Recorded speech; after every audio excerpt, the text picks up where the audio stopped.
¿Tú estás a favor de una España federal?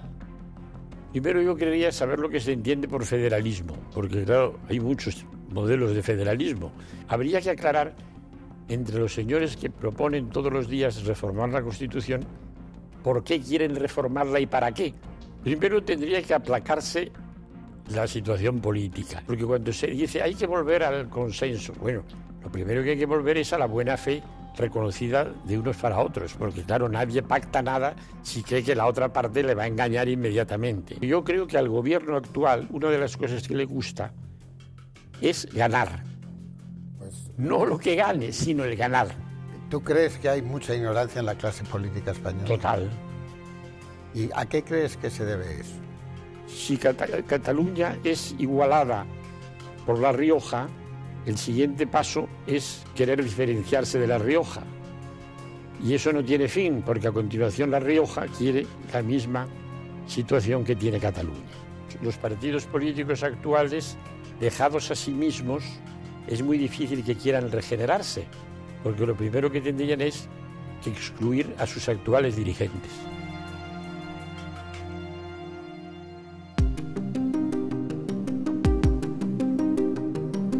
Esta semana, en Conversaciones con Cebrián, el protagonista es Miguel Herrero y Rodríguez de Miñón, uno de los 7 padres de la Constitución. Nacido en Madrid en 1940, con una extensa carrera jurídica y política, es consejero permanente del Consejo de Estado desde el 2009, donde sigue muy activo en la actualidad. Además, Rodríguez de Miñón es miembro de la Real Academia de Ciencias Morales y Políticas, que presidió entre 2019 y 2022. En plena transición ocupó el cargo de portavoz en el Congreso de los Diputados de UCD y posteriormente lo hizo del Grupo Popular. Como uno de los 2 redactores de la Carta Magna, aún vivos, junto con Miquel Roca, es fiel defensor de lo que supuso ese documento fundacional de nuestra democracia, que recuerda como una aventura apasionante. A su juicio, ahora nos encontramos en un clima político de disenso e injuria permanente que impide hablar de nada y llegar a acuerdos de calado. Critica también la ignorancia de la clase política actual. No se lo pierdan.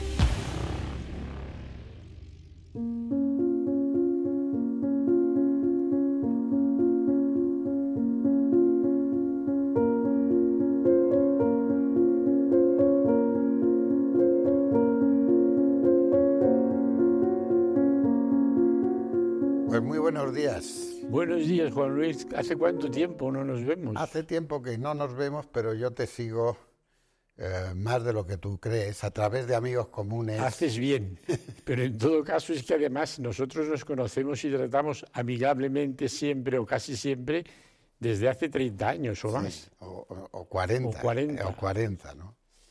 Tú fuiste uno de los redactores de la Constitución de 1978, digamos. Así fuiste es. uno de los creadores del régimen del 78, como ahora lo llaman, ¿no? Estoy muy orgulloso de ello, ¿eh? Yo también estoy orgulloso de ese régimen, de cuya construcción yo fui testigo, y testigo activo, ¿eh? Testigo muy activo y además privilegiado.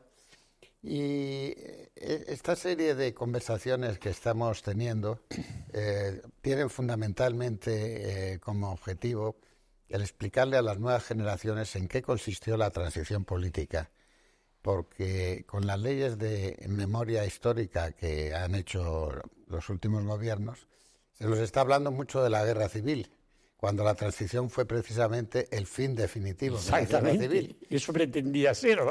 Y se trata pues de explicar cuáles fueron los protagonistas, tú uno de ellos obviamente, y cuál era el objetivo conseguido, que era la reconciliación de los españoles, la reconciliación entre los ganadores y los perdedores de la guerra y entre los hijos de los perdedores y los ganadores de la guerra. Bien, de todo eso pretendemos hablar y me gustaría comenzar por el hecho concreto de la redacción de la Constitución en la que tú participaste. Eres, junto con Miquel Roca, sois los 2 únicos supervivientes del equipo de la Comisión Constituyente, y me gustaría que me comentaras cómo fueron esos trabajos, qué aspiraciones teníais, qué frustraciones tuvisteis, qué problemas al margen de los que vinieron después del golpe de Estado, etcétera, contemplasteis? Aquello fue una aventura apasionante en que entramos sabiendo lo que queríamos hacer, pero sin tener todos los instrumentos que hubiéramos deseado tener a mano. Y sin embargo yo creo que salió bastante bien. Salió bastante bien porque había una voluntad decidida de que saliera bien, que no solo era la de los llamados padres constituyentes de aquella comisión elegida por el Congreso, era de los partidos que había detrás fundamentalmente de aquellos ponentes, es decir, era la voluntad de UCD como principal partido protagonista, pero era la del PSOE sin duda, era la de Santiago Carrillo, que es una persona, a mi juicio, clave en la transición, no solo por él, que contribuyó muy decididamente a todo lo que estuvo en su mano, sino porque consiguió lo que probablemente el PSOE deseaba, que era moderarse. El PSOE sabía que tenía que moderarse y quería moderarse, y Felipe fue siempre un moderado, sin perjuicio de su socialismo. Pero la moderación de Carrillo les dio pie a moderarse plenamente. Y eso yo creo que es un servicio que Carrillo y su partido dieron a la historia de España y que sería absurdo discutir. No solo sería absurdo discutir, a mí me parece incluso que es absurdo no recordarlo. Claro, yo lo recuerdo siempre que puedo, que Carrillo es uno de los protagonistas claves de la transición. Efectivamente, yo voy mucho por Rumanía porque mi mujer es rumana y tengo muchos amigos allí, conozco bien el país y los países del entorno. Y el que fuera ministro de Asuntos Exteriores de Ceausescu, y que fue también el responsable de la política exterior en el Comité Central del Partido Comunista Rumano, dejó unas memorias que fueron publicadas, pero también unas entrevistas que nunca se publicaron y a las que yo he tenido acceso, en las que cuenta cómo el rey Juan Carlos, siendo todavía príncipe, antes de la muerte de Franco, a partir de 1973, recuperando la conversación que él y Ceausescu habían tenido con motivo de las celebraciones milenarias de Persia, que les había invitado el Shah de Persia, envía un representante, Manuel Prado y Colón de Carvajal, que se relaciona a través de las autoridades rumanas con Santiago Carrillo y con la Pasionaria. Entre otras cosas, él cuenta que la Pasionaria era incluso más amiga de Ceausescu que el propio Carrillo. Y cómo pues, se llega a un pacto directamente entre la monarquía incipiente, que todavía no había muerto Franco, entre el príncipe Juan Carlos y el Partido Comunista. Hay que decir que el Partido Socialista entonces no tenía protagonismo en la vida política española, para hacer la democracia. Y yo creo que esto no se ha puesto de relieve suficientemente, como te decía antes, ¿no? Y me parece a mí que es una de las cosas que las nuevas generaciones, a la hora de juzgar al rey Juan Carlos, sobre el que se habla tanto y de temas marginales, algunos de ellos, para lo que fue la construcción de la democracia y del Estado, no tienen en cuenta que efectivamente el rey Juan Carlos y Santiago Carrillo fueron los autores de la reconciliación. Y son los principales protagonistas. Yo ya he dicho sobre Carrillo lo que creo y digo siempre, pero vamos, no tengo que repetir una vez más porque parece que soy un clásico del tema, que la monarquía fue clave en la transición y clave como estrato protector de la democracia surgida de la transición. El 23F fue la prueba más manifiesta de ello, pero no solo el 23F, sino toda la historia post-transición se ha hecho al amparo y a la sombra de la monarquía, que permite que permite que todo el mundo pueda encontrarse satisfecho. Nunca plenamente satisfecho del todo, porque nada de tejas abajo satisface plenamente, pero suficientemente satisfecho para colaborar activamente en la vida nacional. La monarquía es clave, sin duda. Fue clave en la transición y es clave ahora en el mantenimiento del sistema. Curiosamente, las opiniones episódicas realmente, pero muy claras, antimonárquicas, lo que son es antisistema democrático. Eso me parece bastante evidente a juzgar por lo que estamos viviendo en estos días. Ahora, en la Constitución hubo mucha actividad negociadora entre unos partidos y otros, personas que no estaban en la comisión, como Abril Martorell o como Alfonso Guerra, fueron también importantes a la hora de las discusiones fuera de la comisión, pero nació un tema, quizás el más complicado, que fue la España de las autonomías. Digamos que la izquierda tradicional, fundamentalmente el Partido Socialista, que se abstuvo además en la Comisión Constitucional respecto a la monarquía parlamentaria, que fue el Partido Comunista el que activamente empujó a la monarquía parlamentaria, tenía aspiraciones federalistas. Estaba el ejército, que no quería una España federal simplemente porque la República había sido federal, en mi opinión, que era el motivo del ejército. Y porque nadie sabe de verdad qué es el federalismo. De que el federalismo es un sistema de unir y no de separar. Claro. ¿No?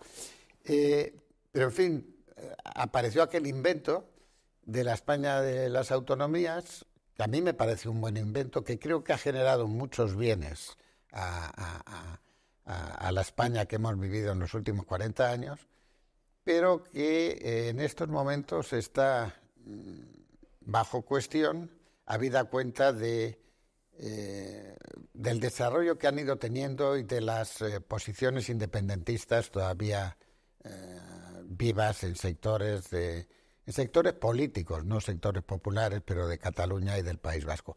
Cuéntanos cómo surgió la España de las autonomías. ¿Qué piensas de ella en la actualidad y qué crees que se debería hacer? Mira, yo te voy a dar una opinión que mantengo desde el primer día y que sé que es impopular y probablemente sea equivocada, pero la creo firmemente. En la España que llega a la transición es evidente que había dos reivindicaciones de autonomía política clara, la catalana y la vasca, que no podían negarse, y si se hubieran negado no hubiera habido transición, porque eran dos reivindicaciones muy vivas con gran apoyo popular, la vasca incluso más que la catalana en cuanto a apoyo popular. Un apoyo no muy concreto, porque claro, nadie sabía lo que eran los fueros.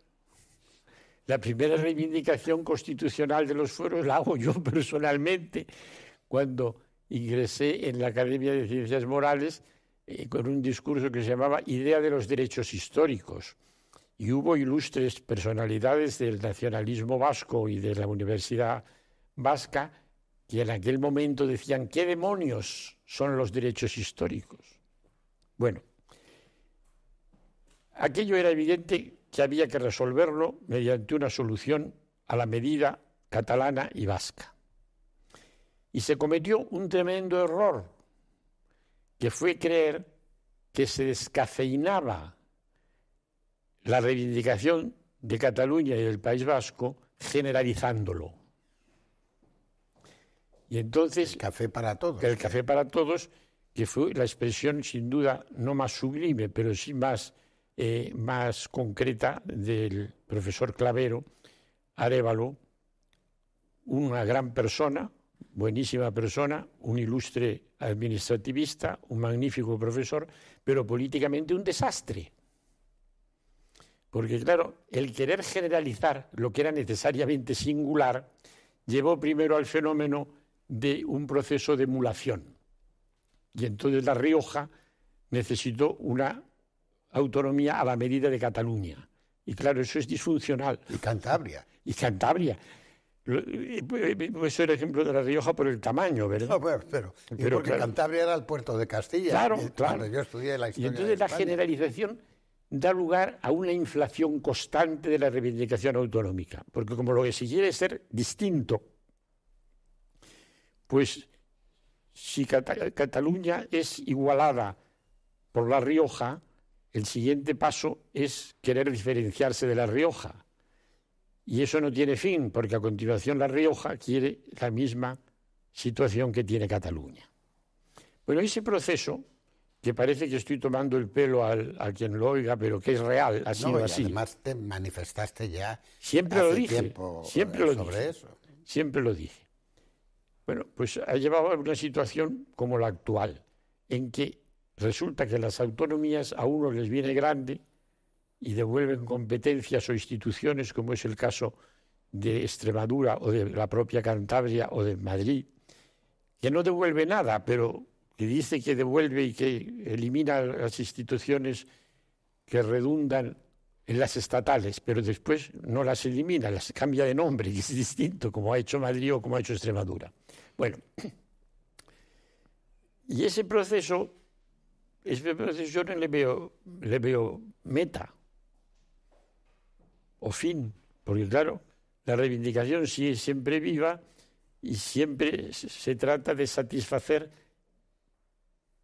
igualando lo que es desigual.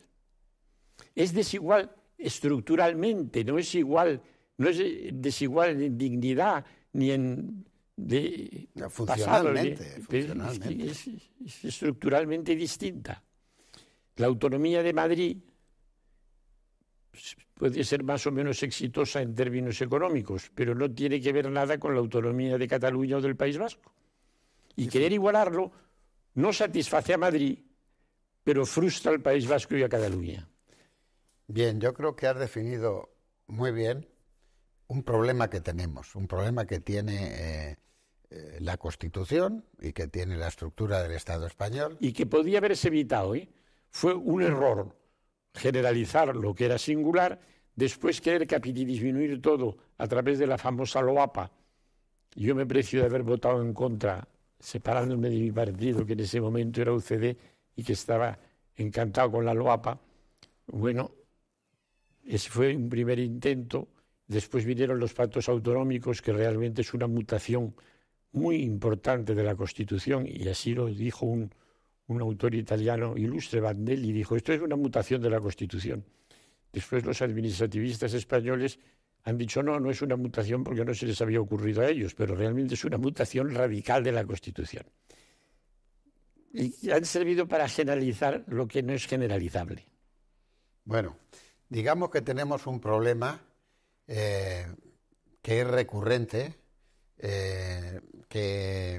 que incluso desde el punto de vista de representación política y de funcionamiento del Parlamento, por lo tanto, y de concreción de las mayorías eso lastra políticas todo. que va lastrando todo. Pero es que además, si uno lee la Constitución, cualquier joven que lea la Constitución ahora, el título octavo, y hable y vea lo que son las autonomías, no lo entiende, porque dice que hay autonomías que van por la vía rápida y por la vía lenta, que tienen que... Bueno, no hay una lista de las autonomías en la Constitución, porque fue anterior. No te preocupes porque nadie la lee para saber lo que dice. No, yo sí creo que... Bueno, yo sí creo que este es un tema que está fuera, además, del debate político, cuando es probablemente... El gran tema político. El gran tema político.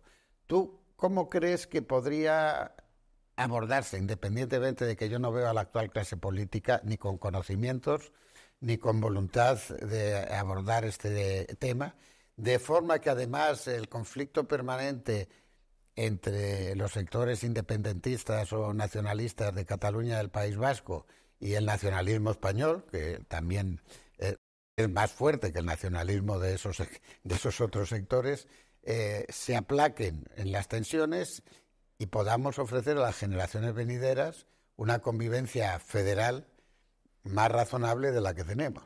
Primero tendría que aplacarse la situación política, es decir, esta política del disenso permanente y la injuria mutua permanente impide hablar en serio de nada. y crea una desconfianza radical, porque cuando se dice hay que volver al consenso, bueno, lo primero que hay que volver es a la buena fe reconocida de unos para otros, porque claro, nadie pacta nada si cree que la otra parte le va a engañar inmediatamente. Y como probablemente es cierto que quiere engañarle inmediatamente, pues entonces, claro, el acuerdo es imposible.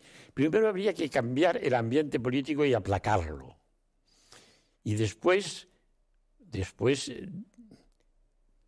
quitar un poco de pasión y meter un poco de conocimiento, ¿no? Y claro, que no fueran los desocupados quien tratasen de ocuparse de este tema, sino atender a la experiencia política, al buen criterio jurídico, en fin. Y en España, tanto en la izquierda como en la derecha, o tanto en la derecha como en la izquierda, hay gente capaz. Pero esa gente no está en el debate político, y en este menos.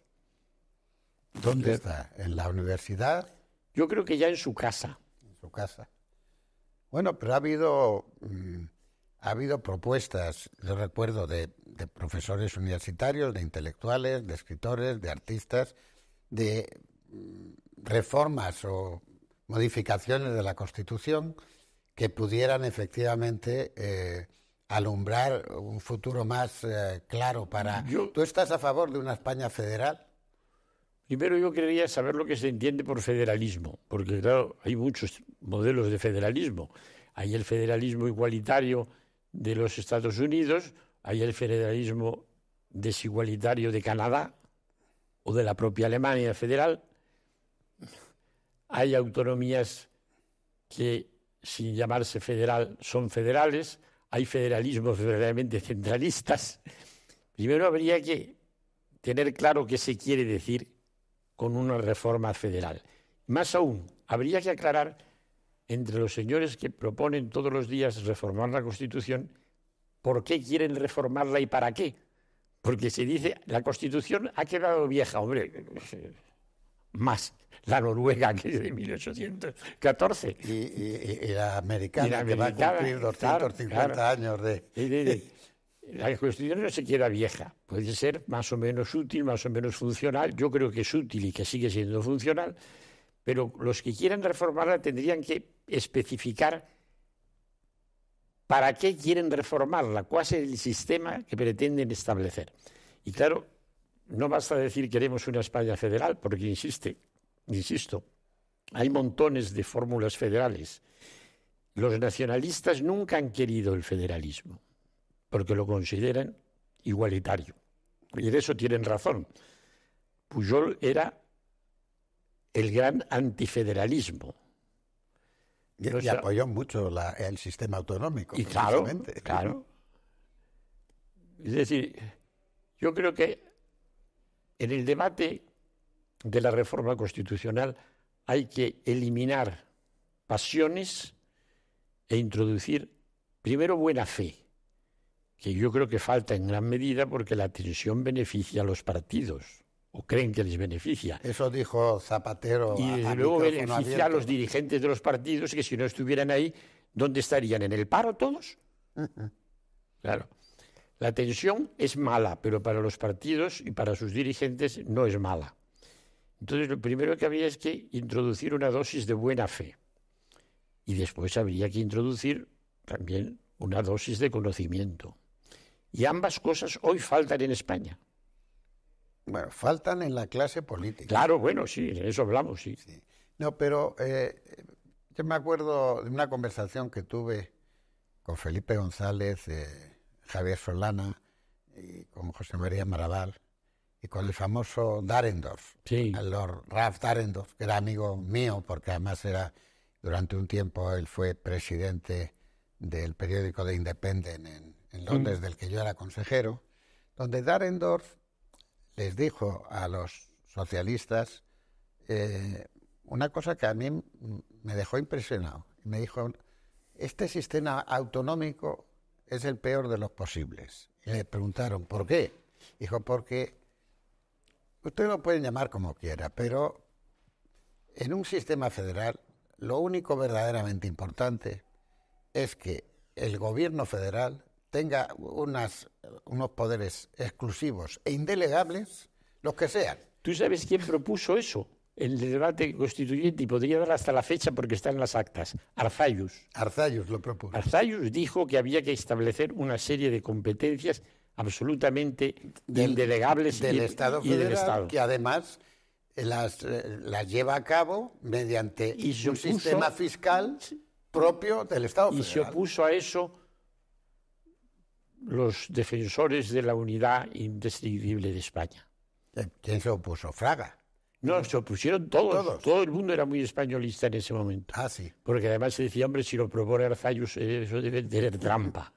Pues a mí Te tengo que dar la fecha exactamente porque la tengo. Pues es interesante porque a mí eso me pareció un argumento formidable. Y él dijo, luego, una vez que se ha establecido cuáles son los poderes del gobierno central, claro, totalmente indelegables, ni parcial ni nada, y además que se financian con los impuestos federales, los que se determine que son los impuestos del Estado central, luego... lo demás es discutible. Lo demás es discutible. Tendrán cada cual las atribuciones que quieran, que no interfieran a las atribuciones del Estado, y se las financiarán con los impuestos de los estados federados o de las provincias federadas, o como queramos llamarlo, o impuestos locales como existen en los Estados Unidos de manera tan obvia, etcétera y tal. Y la confusión esta del café para todos es lo que yo creo que ha generado... Sí. Es un disparate total. Pero en mi opinión no habrá estabilidad política en la democracia española mientras no se resuelva el tema del título octavo de la Constitución. Y a la vez, ese título no se reformará mientras no haya un ambiente del llamado consenso. De consenso o de diálogo. Claro. Miguel, tú eres miembro, aparte de ser uno de los padres de la Constitución, en Estados Unidos te llamarían padre de la patria. Eso me dijo Al Gore cuando estuvo aquí de visita. Claro, que los padres de la Constitución son los de la patria. Es la primera vez que encuentro a un padre de una Constitución.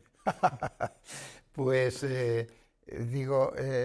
aparte de eso, sigues muy activo. Es admirable lo activos que estáis, y yo diría que estamos, porque yo pertenezco a la misma generación, los supervivientes de aquella etapa, en lugares muy importantes. Y tú sigues muy activo en la Academia de Morales y Políticas, pero también en el Consejo de Estado, que yo creo que es un lugar desconocido para los ciudadanos españoles. No saben qué hace el Consejo de Estado ni para qué sirve, pero el nombre es muy importante.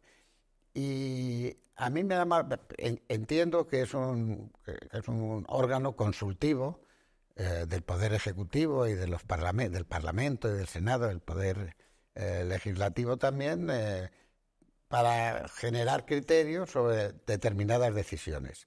Y a mí me ha llamado la atención que en una ley tan importante, tan discutida como la de la amnistía,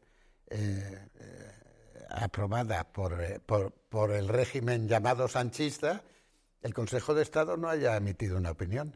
Es que no se le consultó eso. La verdad se dice que el Consejo de Estado tiene competencias fundamentalmente administrativas y hay que decir que las atiende muy satisfactoriamente y que en el 90 y tantos % de los casos el Gobierno sigue el criterio del Consejo de Estado. Pero claro, son cuestiones administrativas muy importantes, porque se juegan millones de euros en eso, pero no tienen garra publicitaria. La gente las desconoce y si se entera de ellas no le da importancia, cuando sí la tiene. El Consejo de Estado es importante y útil en su función de asesoramiento a las instituciones estatales en materias administrativas. En materia política, la verdad que no se le consulta casi nada. Es decir, no se le consultó la ley de amnistía, pero tampoco se le han consultado las leyes estas de género que tanto revuelo han armado. Y probablemente se le consultó cuando el matrimonio homosexual. Bueno, y se hizo un dictamen muy constructivo que pacificó la cuestión. Pero después no se insistió en la buena vía esa. El dictamen del Consejo de Estado nos ayudó en la Real Academia Española a resolver lingüísticamente, claro, el hecho de que el matrimonio homosexual se pudiera llamar matrimonio, claro, cuando lingüísticamente no era así. Es decir, y fue el informe del Consejo de Estado el que... Yo fui el ponente del informe. Y estoy muy orgulloso de haber contribuido así a pacificar una cuestión que era sumamente polémica y que había que abordarla en términos estrictamente jurídicos, dejando al margen las creencias filosóficas, religiosas y de cualquier otro tipo que se pudieran tener, porque se puede no estar de acuerdo desde un punto de vista antropológico o filosófico con el matrimonio ese, pero lo que es cierto es que jurídicamente era posible. No lo prohibía la Constitución, no lo prohibía la experiencia comparada, antes al contrario. Bueno, y había que sacar punta a esas posibilidades para llegar a una solución satisfactoria. Además de jurídicamente posible, era una necesidad social, bueno, claro, evidente. Sin duda, ¿no? Sin duda. Y ya que nos pidieron opinión a los miembros del Consejo, a los consejeros de Estado sobre la ley de amnistía, que para mí está aprobada a petición de Sánchez, para mí tiene el conflicto no de que haya habido una amnistía, no es un conflicto jurídico, es que es una especie de cohecho impropio llevado a cabo por el Poder Ejecutivo. O sea, son unos favores a determinadas personas a cambio de favores que obtiene. Es decir, la causa fue absurda. Y el procedimiento también lo fue. Yo hice unas declaraciones diciendo, lo malo de esta ley es que está hecha a zapatazos, porque se podía haber consensuado esa ley y se podía haber dialogado sobre la misma y concordado alguna fórmula. Bueno, y hubo voces en ese sentido. Por ejemplo, Miguel Roca hizo alguna declaración en ese sentido, yo la hice en ese sentido, pero el gobierno prefirió imponerla y salir victorioso de la imposición. Porque yo creo que al gobierno actual una de las cosas que le gusta es ganar. No lo que gane, sino el ganar. Pues lo tiene claro, porque últimamente no hace más que perder. Bueno, sí, pero en votaciones en Cortes. Pero lo que él dirá, mientras no pierda unas elecciones... No, yo lo digo porque a mí me parecía evidente, yo aprobé los indultos. Es obvio que la solución de los problemas políticos tienen que ser políticas. Sí, y además en el tema de Cataluña y el País Vasco, pues no pueden pasar por la aplicación de las leyes penales, ¿no? Sino por la aplicación del diálogo político y del consenso.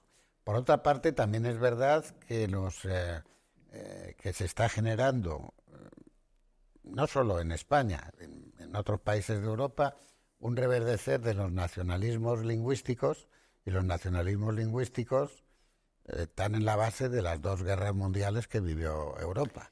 Bueno, yo no soy tan pesimista sobre el nacionalismo. No hablo del nacionalismo, hablo del nacionalismo lingüístico. Soy pesimista, muy pesimista sobre los ismos.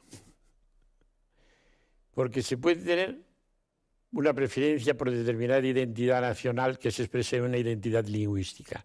Pero cuando eso se convierte en un ismo exclusivo y excluyente, pues claro, es un desastre. Bueno, es que lo vemos, olvidémonos ahora de Cataluña o del País Vasco, lo vemos lo que sucede en Centro Europa, en la Europa oriental, y hasta qué punto la fragmentación de Europa después de la caída del muro de Berlín está generando unas tensiones que nosotros no las vivimos mucho porque la península está suficientemente lejos de donde eso se cuece, pero que verdaderamente ponen de relieve el hecho de que desde fuera a los europeos nos ven a todos iguales, pero desde dentro cada europeo lo que pugna es por su identidad frente a la identidad del europeo que está al lado. Estuve en Hungría meses antes de la transición en Hungría, porque nos invitaron a ir y tal. Y me entrevisté con mucha gente allí, al margen de la delegación española. Y curiosamente, personalidades reconocidas en el país por su autoridad y por el prestigio de lo que encarnaban, cuando hablaban de eso, se quedaba uno boquiabierto. Es decir, cuando un obispo ejemplar en todo decía, es que es tremendo porque la mitad de mis feligreses están bajo otra soberanía. Y es lo que obnubilaba el pensamiento, en este caso de un dirigente religioso, pero también de otros dirigentes culturales, ¿no? Y eso, claro, ha fragmentado totalmente la Europa oriental. Bueno, tenemos la guerra de Ucrania. Ucrania, las fronteras actuales de Ucrania fueron decididas por Stalin, prácticamente por él mismo, y resulta que un habitante occidental de Ucrania que no se haya movido de allí en los últimos 80 años o 90 años ha podido ser polaco, rumano, ucraniano, bielorruso, eslovaco, sin moverse de su casa, ¿no? Lo de Ucrania, que no creo que sea un tema para hoy profundizar en él, pero Ucrania es ejemplo de cómo la pasión sustituye a la razón. Porque aquí nos hemos desgarrado todos la vestidura ante la tremenda agresión rusa a Ucrania. Yo no voy a defender, por supuesto, la política de Putin de reconstruir el imperio, ¿verdad? No lo voy a defender. Pero lo cierto es que en los últimos 200 años Ucrania y sus aliados han agredido 5 veces unilateralmente a Rusia, empezando por el rey Gustavo Adolfo, que en el siglo XVIII atravesó nada menos que de Suecia a Ucrania con su ejército, hasta las agresiones del Reich en los años 40, ¿no? De manera que, claro, que haya cierta susceptibilidad en Ucrania ante la buena voluntad de Occidente, hay que reconocer. Yo me explico, y no soy stalinista como la vicepresidenta segunda del gobierno, que tiene tanta admiración por Stalin, pero sin llegar a eso, yo creo que Stalin tenía ciertas razones cuando quiso blindar su frontera occidental con repúblicas populares. ¿Por qué? Porque desconfiaba de Occidente. ¿Y por qué desconfiaba de Occidente? Porque había sido agredido 5 veces unilateralmente por el Occidente. Comprenderéis que yo soy pro-occidental, ¿eh? No me lo tienes que explicar, porque en gran medida participo de ese sentimiento. Claro. Entre otras cosas porque, como digo, aparte de que yo visité en el periodo de Brezhnev, lo que era la Unión Soviética, etcétera, yo tuve una relación bastante intensa con Henry Kissinger, porque nos reuníamos en el famoso grupo Bilderberg, que me parece uno de los, independientemente de los errores que cometió en Chile, me parece... era un genio. Me parece uno de los grandes estrategas. Sin duda. Primero, como él decía, tardaron 40 años en separar a China de Rusia y el idiota de Trump los ha juntado en 2 años, me decía. Pero segundo, él conocía bien Europa, él era un europeo de nacimiento, y él ha sido siempre, era partidario absolutamente de una solución pacífica, como el Papa Francisco, que es el único que realmente ha reclamado un alto el fuego prácticamente desde el principio de las hostilidades, ¿no? Y realmente la posición europea, en la que España no tiene ahora mucha influencia internacional, por no decir yo creo que escasa.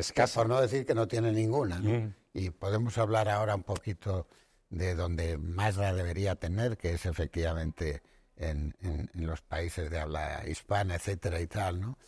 Pero a mí me llama la atención que en el Parlamento español tenemos una guerra a 3 horas y media de avión con más de 200.000 muertos ya, ¿eh?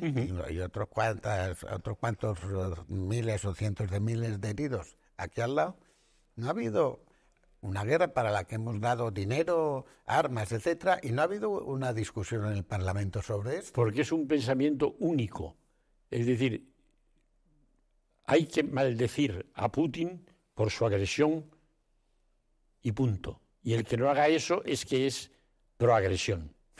No, pero a mí lo que... Y en todos los partidos, porque esa es la posición del PP, pero también es la posición sobre todo del partido de Sánchez, claro. Claro, pero es que si uno lee la prensa norteamericana y sobre todo las revistas de pensamiento político y tal, pues hay muchos profesores norteamericanos que dicen Putin es un invasor, Putin es un delincuente internacional, tal, pero es verdad que la presión de la NATO hacia la frontera occidental de Rusia está siendo considerada como una ruptura de los acuerdos que hubo después de la caída del muro de Berlín y como una amenaza para el futuro ruso, ¿no? Cuando se planteó la extensión de la Alianza Atlántica a los Bálticos, hubo un gran debate en la Asamblea Consultiva de la Alianza Atlántica, que como todo el mundo sabe,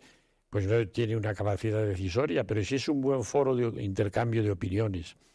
Bueno, y curiosamente allí, los que éramos muy proatlánticos, dijimos, ojo, que la ampliación al este va a aumentar las responsabilidades, a aumentar las tensiones entre los aliados, y no se aumentan los recursos. Últimamente se ha pedido que se aumenten los recursos. Ya veremos si eso se cumple o no, porque los recursos no son muy abundantes y la opinión pública no es muy favorable a los recursos en materia de defensa.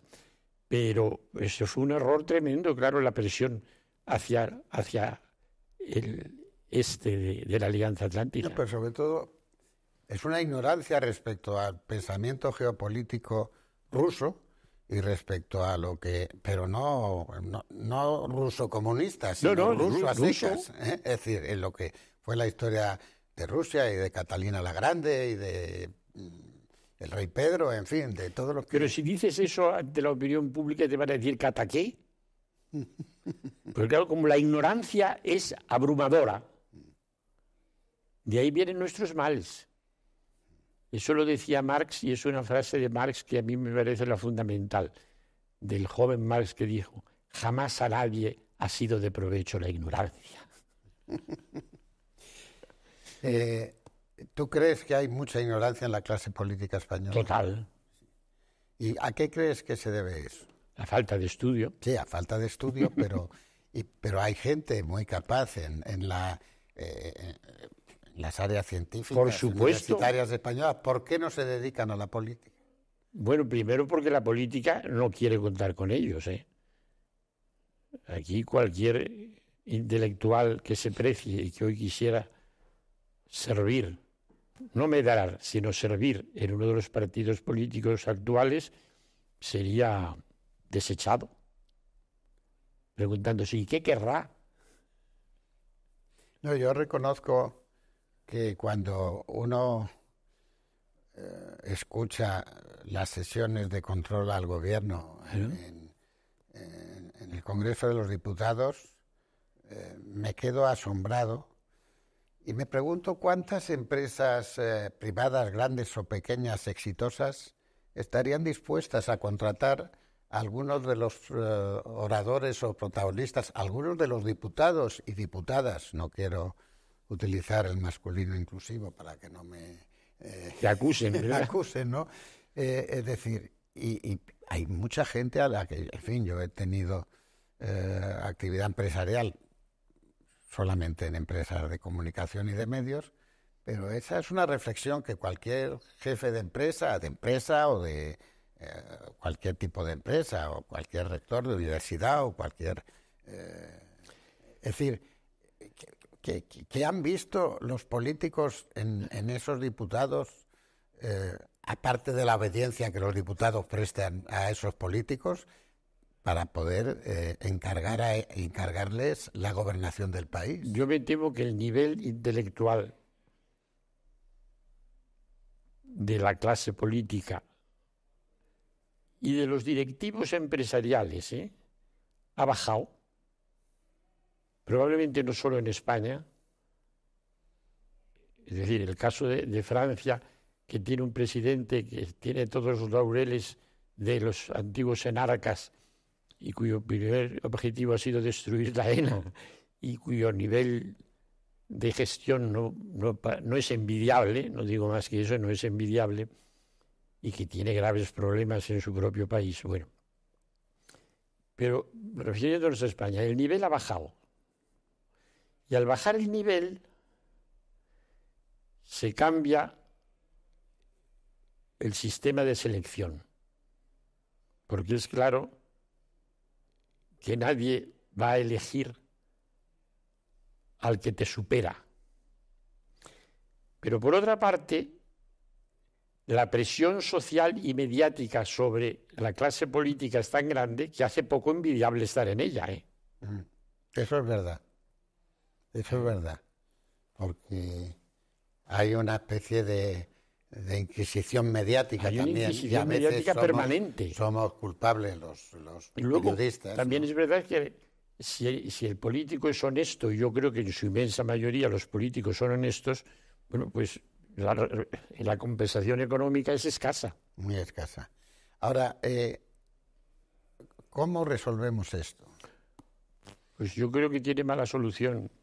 Porque lo que aquí algunos colegas tuyos, tanto de derechas como de izquierdas, si es que el mal es general, han venido comentándome en estas conversaciones, es que aquí lo que sucede es que se ha creado una partitocracia, cosa que ya Hugh Thomas, en sus análisis sobre la República y la Guerra de España, él no lo llama partitocracia, pero él denuncia que había una ideologización excesiva de los partidos políticos de la República, cosa que contribuyó enormemente a la guerra civil. Sin duda.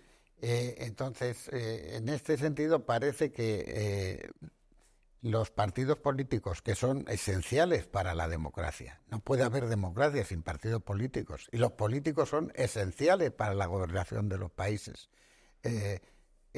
Sin embargo, miran más al interés del partido que al interés de los electores y que al interés general al que tienen que servir. ¿Cómo podríamos salir de esta situación? Pues yo lo veo muy difícil, salvo que hubiera un cataclismo indeseable, que hubiera que refundar las cosas desde el principio. Yo no deseo eso de ninguna manera, pero claro, los partidos políticos actuales, dejados a sí mismos, es muy difícil que quieran regenerarse, porque lo primero que tendrían es que excluir a sus actuales dirigentes. Y antes que eso suceda, sus dirigentes los excluyen a ellos, no poniéndolos en las listas electorales cerradas y bloqueadas, ¿no? Pero mi preocupación es... Tal vez habría que cambiar el sistema electoral. Yo creo que eso es algo... Pero listas, claro, ¿quién lo tiene que cambiar? Claro.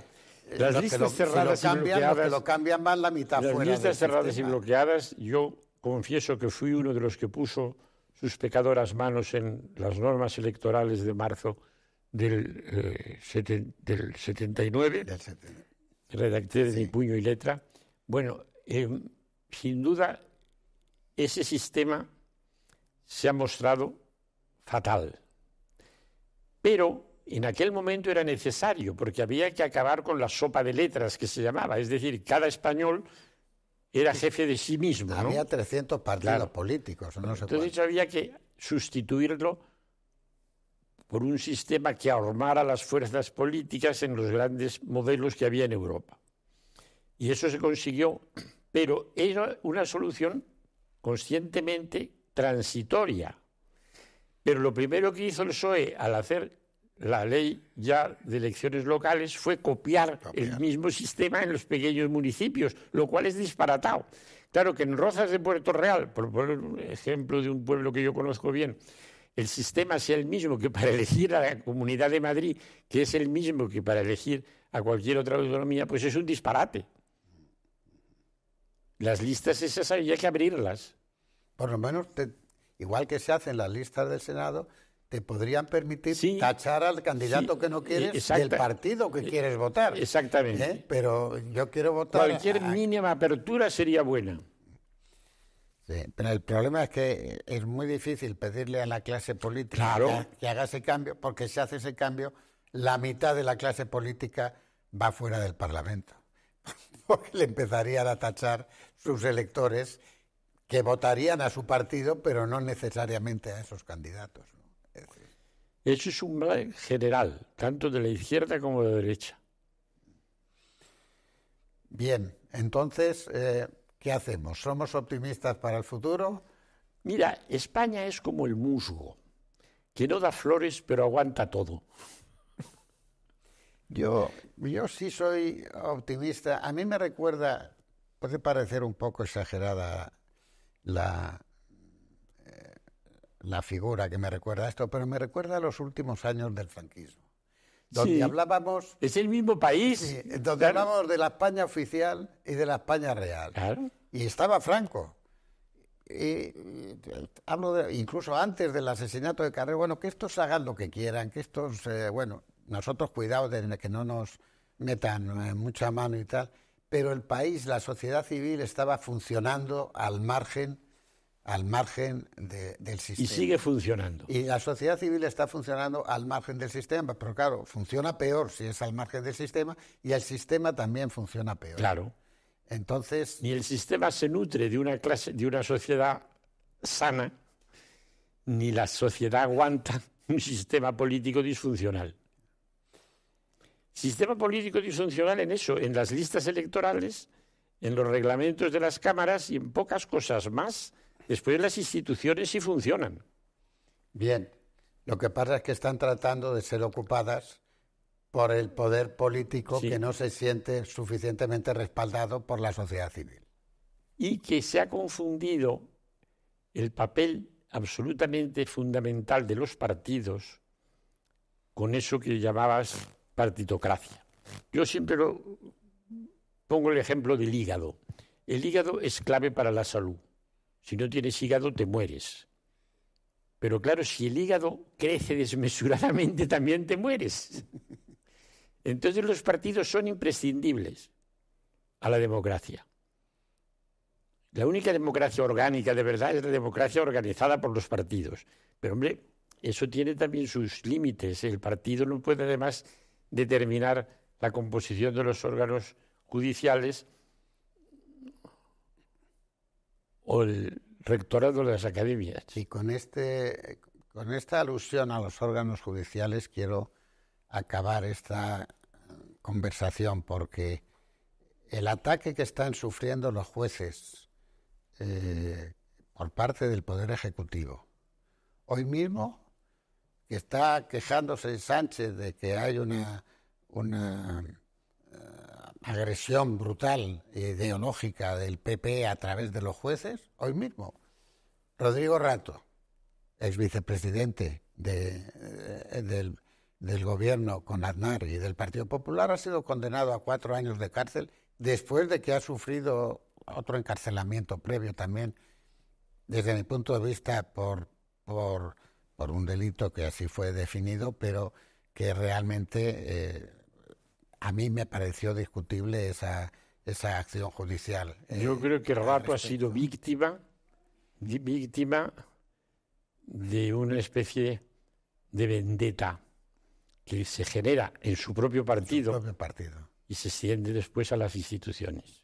Bueno, pero quiero decir con esto que no existe ese frente serán judicial unos buenos y otros malos. Eso es una gran tontería. Yo durante la transición tuve que declarar cientos de veces, y lo digo en plural, ante los jueces, siempre por razones de lo que publicábamos y no publicábamos en el periódico. Incluso me condenaron por un editorial que publicó el periódico, me condenó el Tribunal Supremo a 3 o 4 meses de cárcel, ¿no? Pero yo creo que en este momento hay muchos errores en la prensa, tenemos los problemas de las redes sociales, las fake news, etcétera y tal. hay errores en la judicatura y aparte de eso hacen falta más jueces en España con toda seguridad. España ha crecido pero yo creo que tenemos una clase judicial absolutamente profesional y honesta, que se ha renovado, que nada tiene que ver con la clase judicial que hubo en la transición, porque la mayoría eran jueces franquistas por razones... Por razones sociales por más razones que políticas. sociales y razones porque de, es que el de país tiempo, era franquista. Claro, porque más de la mitad, claro. Es decir, o sea, entonces... pero yo creo que lo único que nos queda para resistir son los jueces, sí, son señor. los jueces y la prensa, que está también plagada de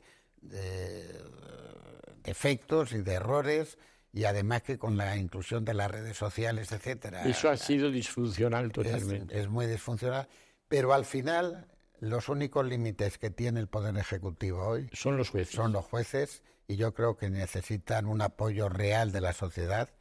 La justicia es lenta, tiene muchos problemas, hay que dotarla de más medios, etcétera, etcétera. Pero sin ellos, esto ya se viene abajo. Y fíjate, y además es una serie de instituciones con apoyo popular tácito. Sí, sí. Es decir... La prueba es que en cuanto alguien tiene un problema, se va a juzgado. Sí. Es decir, luego protesta, pero se va a juzgado. Es muy lenta, pero, amigo mío, peor sería no tenerla.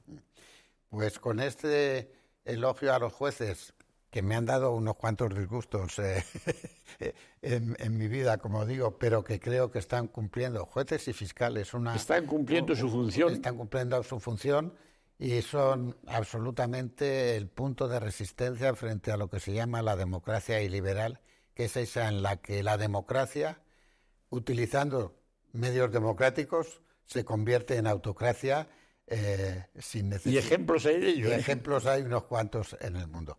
Muchas gracias por tu visita. No sé si quieres añadir algo más. No, yo creo que hemos tocado con la brillantez y superficialidad que ambos es con natural. La brillantez es tuya y la superficialidad es mía. No. Pero yo creo que eres... No somos nada superficiales, ni tú ni yo. Eres de los pensadores políticos más importantes que ha tenido este país. Así le va el país. Lo que pasa... no, lo que pasa es que no has tenido la ambición de poder que otros han tenido. Y eso pues ha hecho que pases más desapercibido de lo que hubiera sido necesario tú y tus opiniones. Porque los amigos me ven con buenos ojos. Muchas gracias por todo. A ti, Juan Luis. Hasta pronto. A ti.